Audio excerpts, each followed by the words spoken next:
வணக்கம் தலைவா, அனைவருக்கும் இனிய வணக்கம். சற்று முன் கிடைத்த முக்கிய செய்திகளை பற்றி இந்த வீடியோவில் நான் உங்களுக்கு கிளியராக எக்ஸ்பிளைன் பண்ண போகிறேன். தமிழக பள்ளிக்கல்வித்துறையில் முக்கியமான அறிவிப்புகள் எல்லாமே வெளியிட்டாங்க.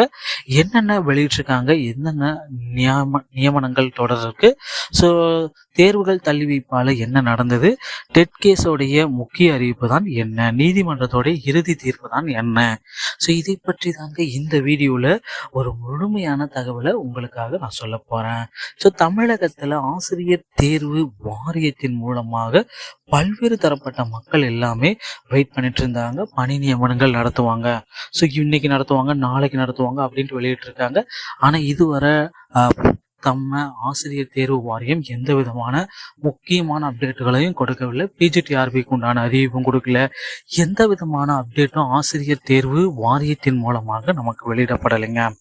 ஸோ தமிழக பள்ளிக்கல்வித்துறையில் புதிய காலி பணியிடங்களுக்கு உண்டான அப்டேட்ஸ் எல்லாமே ரெடி ஆகிட்டு இருக்கு. ஸோ கிட்டத்தட்ட இன்னும் 2 வாரங்களில் நம்ம பள்ளிக்கல்வித்துறையில் புதிய ஆசிரியர்கள் நியமனம், தற்காலிக ஆசிரியர்களுடைய நியமனம், இந்த அரையாண்டு தேர்வு முடிந்த உடனே தற்காலிக ஆசிரியர்களுக்கு உண்டான நியமனத்தை பள்ளிக்கல்வித்துறை தொடர இருக்கிறதா நமக்கு தகவல் வந்திருக்கு. ஸோ நிச்சயமா இன்னும் 2 தினங்கள்ல இதற்குண்டான ஒரு மாபெரும் அறிவிப்பு பள்ளிக்கல்வித்துறை மூலமாக நம்மளால எதிர்பார்க்க முடியுங்க.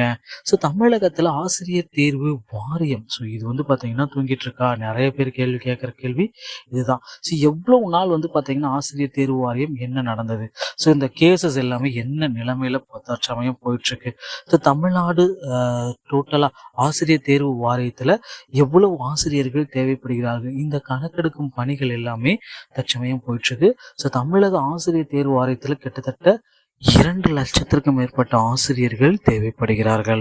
ஸோ கண்டிப்பா நம்ம பொறுத்திருந்து தாங்க பார்க்கணும். இதற்குண்டான மாபெரும் ஒரு புதிய அறிவிப்பு ஆசிரியர் தேர்வு வாரியத்தின் மூலமாக வெளியிட போறாங்க. அடுத்தடுத்து பார்த்தீங்கன்னா இந்த டெட்டுடைய கேஸ். ஸோ இந்த டெட் 2011க்கு அந்த பிறகு பார்த்தீங்கன்னா டெட் தேர்ச்சி பெற்றவர்கள், அந்த பணி நியமனம் பெற்றவர்களுக்கு அந்த ப்ரொமோஷன் கிடையாது அப்படின்றது கொடுத்துருந்தாங்க. ஸோ இந்த ப்ரொமோஷன் கிடையாது, right the TET exam 2013 followed the ERDESC 2017 starting the pass the graduation 40%.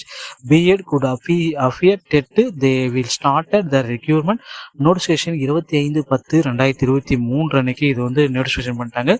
Minimum 45 மதிப்பெண்கள். ஸோ இப்போ பார்த்தீங்கன்னா அந்த நோட்டிஃபிகேஷன்ல ஒரு மாற்றங்கள் செஞ்சிருக்காங்க. என்னைக்கு அப்படின்னு பார்த்தீங்கன்னா 25/10/2023 அன்னைக்கு 45 கிராஜுவேஷன் பிஎட் ப்ளஸ் 45 மார்க்குன்றத கொஞ்சம் மாற்றங்கள். ஸோ அடுத்தடுத்து பார்த்தீங்கன்னா அந்த டெட்டுடைய கேஸஸோடைய தன்மைகள் கோர்ட்டில் கேஸ் நடந்திருக்கு. ஸோ இதில் பார்த்தீங்கன்னா வெள்ளிக்கிழமையான 8/12 அன்னைக்கு வந்தது. அடுத்தடுத்து அதில் வாதங்கள் எல்லாமே எடுத்து வைக்கப்பட்டது. அவங்க சொல்றது என்ன அப்படின்னு பார்த்தீங்கன்னா, மீண்டும் ஒரு வாய்ப்பு கொடுக்கலாம் இந்த ஆசிரியர்களுக்கு. ஸோ அதில் டெட் தேர்ச்சி பெற்றுட்டு அவங்களுக்கு பணி நியமனத்தை பதவி உயர்வு கொடுக்கலாம் அப்படின்ற அளவுக்கு யோசனைகள் எல்லாமே போயிட்டுருக்கு. நிச்சயமா நம்ம பொறுத்திருந்து நம்ம பார்க்கலாம். அடுத்த திங்கட்கிழமை இந்த வழக்கு வரும். ஸோ அன்னைக்கு இதோடைய இறுதி தீர்ப்பு வெளியிடுவாங்க அப்படின்றத நம்ம எதிர்பார்க்கலாங்க. டிஆர்பி மற்றும் பள்ளி கல்வித்துறை சொந்தமான செய்திகளை உடனுக்குடன் பெற நம்ம சேனலோட இணைந்திருங்கள். நன்றி, வணக்கம்.